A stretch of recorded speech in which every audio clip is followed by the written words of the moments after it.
जय श्रीमन नारायण गुरुजी। दासी कल्याणी का प्रणाम स्वीकार कीजिए। खुश रहिए। हाँ गुरुजी, हम 2019 से आपकी कथा सुन रहे हैं। हाँ ले लो, बोलो। 2019 से कथा सुन रहे हैं। 3 साल हुए हमको कथा सुनते सुनते, और जब प्रश्नोत्तरी में रोज देखते थे, रोज यूट्यूब पे भी सुनते हैं और टीवी पे भी कथा सुनते हैं, तो लगता था कि हम कब जाएंगे यहाँ। और गौरी गोपाल भगवान तो हमारे ऐसे आंखों में ही बस गए हैं पूरे।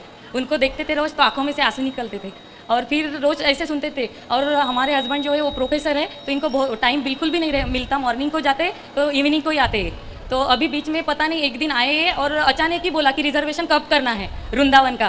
तो हमें ऐसा लगा कि सपने जैसे ही लगा पूरा। हम सोच भी नहीं सकते कि ठाकुर जी ने कैसे महिमा की हम पे। और हमने एक बार यूट्यूब पे भी क्वेश्चन डाला था, लेकिन आपने उत्तर नहीं दिया था। तो हमारे बताइए क्या प्रश्न है। हाँ, तो आप भजन में बोलते थे अजामिल और कनिका को तारे। तो हमने अजामिल के बारे में तो सुना है, लेकिन जो आप कनिका या गनिका है, सॉरी गलती हो गई, तो उसके बारे में बताइए।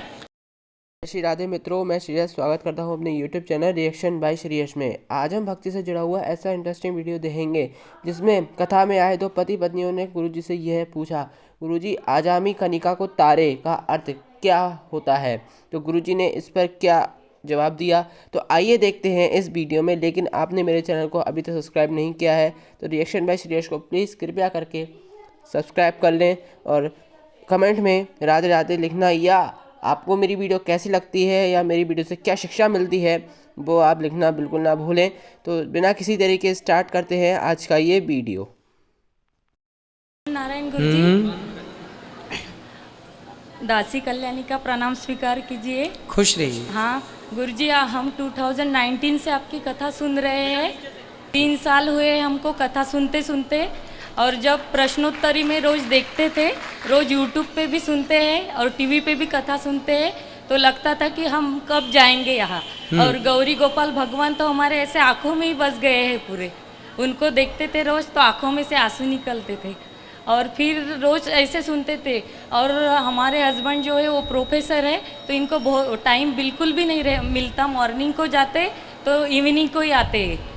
तो अभी बीच में पता नहीं एक दिन आए हैं और अचानक ही बोला कि रिजर्वेशन कब करना है वृंदावन का। तो हमें ऐसा लगा कि सपने जैसे ही लगा पूरा। हम सोच भी नहीं सकते कि ठाकुर जी ने कैसे महिमा की हम पे। और हमने एक बार यूट्यूब पे भी क्वेश्चन डाला था, लेकिन आपने उत्तर नहीं दिया था। तो हमारे बताइए क्या प्रश्न है। हाँ, तो आप भजन में बोलते थे अजामिल और कनिका को तारे। तो हमने अजामिल के बारे में तो सुना है, लेकिन जो आप कनिका या गनिका है, सॉरी गलती हो गई, तो उसके बारे में बताइए। गणिका नाम की एक वैश्या थी। अच्छा। वह वैश्या एक तोते को लेकर के आ गई। अच्छा। वह तोता अपने घर में रखी। हाँ। तो तोता राम राम बोलता था, कोई साधु का तोता था। तो वैश्या तो कभी पूजा पाठ, अब वैश्या तो वैश्या है, पर वो तोता राम राम बोले तो वैश्या केवल सुनती थी। अच्छा। कभी बोलती नहीं थी। जब वैश्या की मृत्यु होने का समय आया, तो जब मरते समय उसने बोला नहीं, तोते ने राम राम बोला, तो वो सुन रही थी और सुनते सुनते मर गई। तो भगवान ने उसे भी परम गति प्रदान की कि भगवान का नाम सुनते सुनते आइए। तो उस वैश्या पर कृपा हो गई, तो हम और आप पर कृपा क्यों नहीं होगी। वो गणिका है। ठीक है गुरुजी। गुरुजी, दूसरा प्रश्न ये है हमारा, दूसरा प्रश्न ये है कि किसी भी हम हिंदू सनातन धर्म से है, माइक पास। हाँ हिंदू सनातन धर्म से है, तो हमें दूसरे धर्म में शादी नहीं करनी चाहिए कि दूसरे जाति में शादी नहीं करनी चाहिए। ना तो दूसरे धर्म में, ना तो दूसरी जाति में। हाँ, तो इसी से रिलेटेड एक क्वेश्चन, मेरे कन्फ्यूजन जो था वो क्लियर करना चाहती हूँ कि आप बोलते हैं कि ब्राह्मण क्षत्रिय वैश्य शूद्र ये 4 व्यवस्था है, और ये भगवान श्रीमन नारायण के एक ही अंक से चारों का जन्म हुआ है। मुख से ब्राह्मण, हाँ, भुजा से क्षत्रिय। तो ये व्यवस्थाएं है, और ये जो जाति है ये मनुष्य ने बनाई है। तो फिर जो व्यवस्था है ना, हाँ, उस व्यवस्था का नाम ही ब्राह्मण है, उस व्यवस्था का नाम ही क्षत्रिय, उस व्यवस्था का नाम वैश्य और शूद्र है। अच्छा, तो हमें इसलिए देखो, इसका बहुत बड़ा साइंटिफिक रीजन समझो। ब्राह्मणों का विवाह ब्राह्मणों में इसलिए होना चाहिए क्योंकि ब्राह्मण की बेटी ना बचपन से ब्राह्मणों के रीति रिवाज जानती है। यदि वह क्षत्रियों में चली गई तो क्षत्रियों के रीति रिवाज अलग होते हैं, खान पान रहन सहन, तो वो वहाँ पे कंफर्टेबल नहीं रहेगी। है ना। ब्राह्मणों की बेटी है तो ब्राह्मणों का जानती है कि यहाँ क्या करना है ना। इन्हीं की पूजा कैसी है, पाठ कैसी है। लहसुन भी प्याज भी नहीं खाती वो, और किसी और के घर चली जाए तो बकरा कट रहा है, मुर्गी बना रहे हैं, तो वो मुर्गी मछली खाने वाली ब्राह्मण की लड़की महीने 2 महीने तो ठीक रहेगी कि चलो भाई पति है, नई नई शादी है। जब जीवन गुजारना है ना तो फिर वो गवाही नहीं होगी अंदर से। आपने कभी मांस नहीं खाया और आपको कोई परोस दे मांस तो आप कैसे खाएंगे, और आपका पति खाए मांस तो आप कैसे उसके साथ जीवन गुजारने का सोच सकते हैं। तो विचारों का मिलना हो, शरीर का मिलना पति पत्नी नहीं है, विचारों के मिलने से रिश्ते होते हैं, शरीर के मिलने से नहीं। इसलिए जहाँ विचार मिले, इसलिए हमारे बुजुर्गों ने व्यवस्था बनाई कि भाई ब्राह्मण ब्राह्मणों में रहेंगे तो रीति रिवाज एक सी रहेगी, कोई चिंता परेशानी नहीं होगी, है ना। क्षत्रियों का क्षत्रियों में रहेगा, वैश्यों का वैश्यों में, ये एक व्यवस्था है। अब हम इसको तोड़ें कि नहीं, ब्राह्मण की लड़की जाके क्षत्रिय वैश्य शूद्र से विवाह कर ले तो व्यवस्थाएं बिगड़ जाएंगी। समझिए, जो संतान होगी उसे आप क्या नाम देंगे।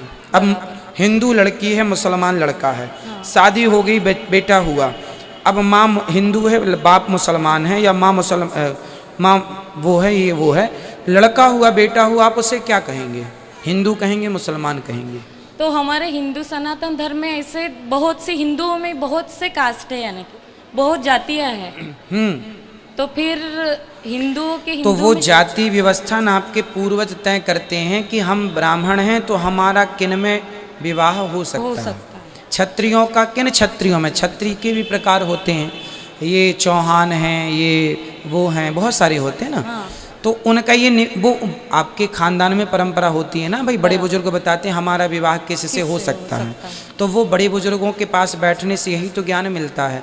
तो कुछ परंपरा की ज्ञान लेके रखना चाहिए।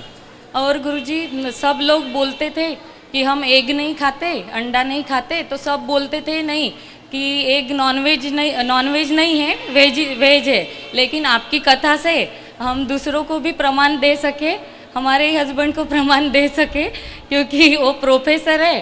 तो जब आपने एक बार संडे था कथा में बोला था तो हमने उनको दिखा दिया था कथा में, क्योंकि फिर हम गलत भी साबित नहीं हुए और हम प्रमाण भी दे सके उनको। तो अब नहीं खाते अंडा? नहीं, वो कभी खाते ही नहीं थे। अच्छा। लेकिन डॉक्टर ने ऐसी सिचुएशन आई थी कि बोला था खाने के लिए। देखिए, डॉक्टर लोग जो होते हैं ना, कुछ डॉक्टर तो अच्छे होते हैं, कुछ डॉक्टर तो चाहते ये हैं कि आपका धर्म भ्रष्ट हो जाए, वो अपनी डॉक्टरी का मिस यूज करते हैं। हाँ, बराबर। आपको कहेंगे अंडा खाइए, अंडा में कहते हैं प्रोटीन होता है। अब उन डॉक्टरों से कहा जाए कि क्या आपकी स्टडी इतनी ही है कि अंडा में प्रोटीन होता है? आपको उनको बताना चाहिए, डॉक्टर साहब आप कम पढ़े हैं, ज़्यादा पढ़ते तो ये पता चलता कि सोयाबीन नाम का एक की फसल होती है किसानों के यहाँ, अंडे से कई गुना ज़्यादा प्रोटीन उसमें पाया जाता है, दालों में प्रोटीन पाया जाता है, दूध में प्रोटीन पाया जाता है। हम प्रोटीन ही लेना है बॉडी को, तो अंडे से ना लेके हम दूध से ले लें, फलों से ले लें, जहाँ प्राप्त है। भाई बहुत सारे स्रोत ईश्वर ने दिए हैं हमें, हम उनका ही उपयोग करें। पर कुछ डॉक्टर हैं जो केवल खुद तो बिगड़े हैं, खुद तो खाते हैं मांस, औरों को कि हम तो खाए रहे, तुम भी भ्रष्ट हो जाओ। इसलिए ऐसे डॉक्टरों की सलाह कभी, अब ये दास अनिरुद्ध, हमारे को कोई डॉक्टर आए चेक करे, बोले आपको अंडा खाना पड़ेगा वरना आप मर जाएंगे, तो हम कहेंगे साहब मरना तो है, मर जाने दो, पर अंडा ना खवाओ, क्योंकि हम मरना पसंद करेंगे। हम किसी जीव की जो नहीं खाते वो नहीं खाएंगे, हमें प्रोटीन चाहिए, हम अन्य जगह से लेंगे। तो धर्म के प्रति ना हमें जागरूक होना चाहिए। हमें क्या खाना, डॉक्टर निश्चित नहीं करेगा कि आपको क्या खाना है। अरे डॉक्टर बता सकता, हो सकता है वो इस संसार में परिपूर्ण कोई नहीं है भगवान के सिवा। डॉक्टर कितना भी पढ़ लें लेकिन वो भी परिपूर्ण नहीं है, मतलब उनको भी अल्पज्ञता है। यदि पूर्ण ज्ञान होता तो कोई डॉक्टर ये नहीं कहता कि आप अंडा खाइए, पूर्ण ज्ञानी डॉक्टर ये कहता कि आपको प्रोटीन चाहिए, आप खूब दूध पीजिए, आप खूब सारा सब्जियां खाइए, खूब सारा आप सोयाबीन फुला दीजिए, रात्रि को खाइए सोयाबीन, खूब सोयाबीन जानते हैं ना, खूब सारा उसमें प्रोटीन है, खूब बहुत सारा। फिर चलिए, जय श्रीमन नारायण गुरुजी। राधे राधे, खुश रहिए।